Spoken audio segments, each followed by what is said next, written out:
Salut les co-créateurs et co-créatrices, c'est Laurie pour mon jour numéro 64. J'espère que vous allez bien. Encore une journée pour laquelle je m'inspire de la citation du jour pour trouver mes intentions. Donc vraiment les citations que Lilou a choisies m'aident énormément et m'inspirent. Euh, c'est la citation de Ralph Waldo Emerson. Notre plus grand métier, j'ai inversé les lettres, pourquoi pas. Notre plus grand mérite n'est pas de ne jamais tomber, mais de se relever à chaque fois.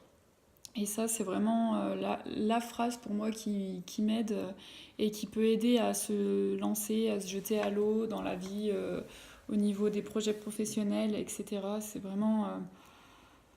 ça aide énormément à voir les choses du côté positif, en fait.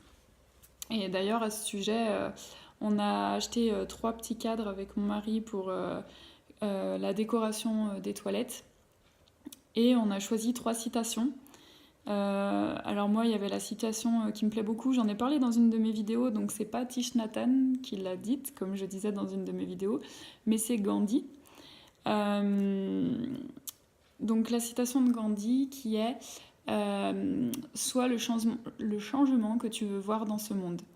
Donc elle me plaît énormément et vraiment je trouve que ça fonctionne. On en a choisi une deuxième qui est de Mohamed Ali. Ne comptez pas les jours, mais faites que les jours comptent. Et voilà, je trouve que la vie tout de suite prend un autre sens.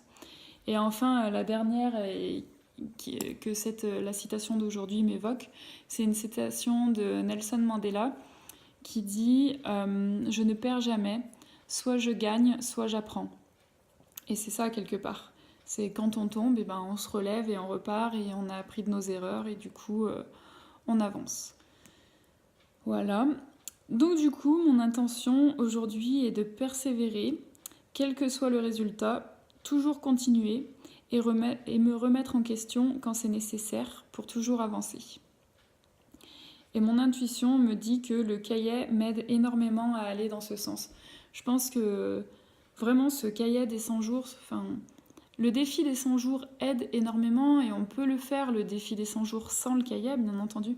Mais moi, je trouve vraiment que le cahier est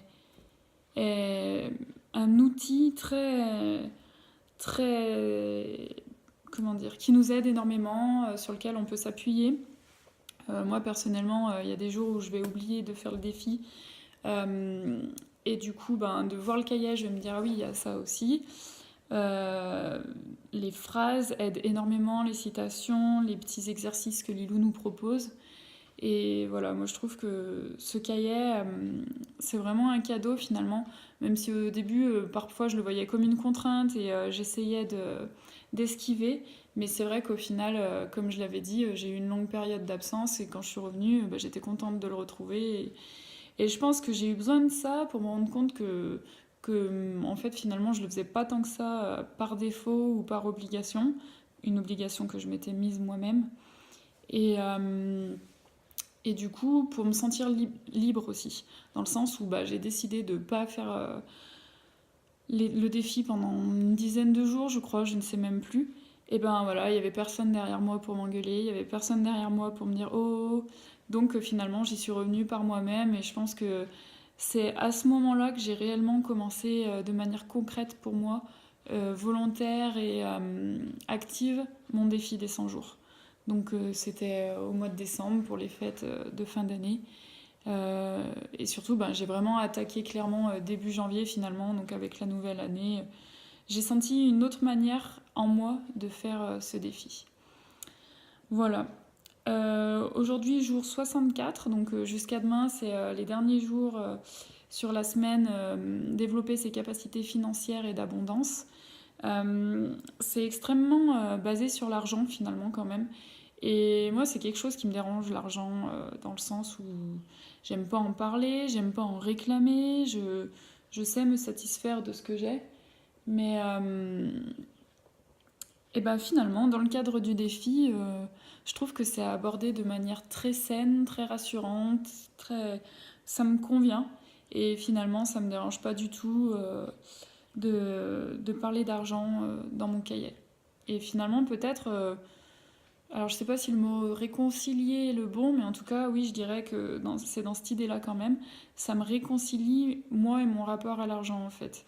Euh, Dans le sens où j'ai toujours peur de trop demander, de trop réclamer, où je me dis qu'il faut que je me satisfasse de ce que j'ai et c'est tout.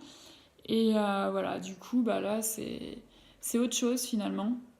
C'est une autre façon de voir la chose et surtout de dédramatiser ma manière, on va dire, de voir les choses et mon rapport à l'argent.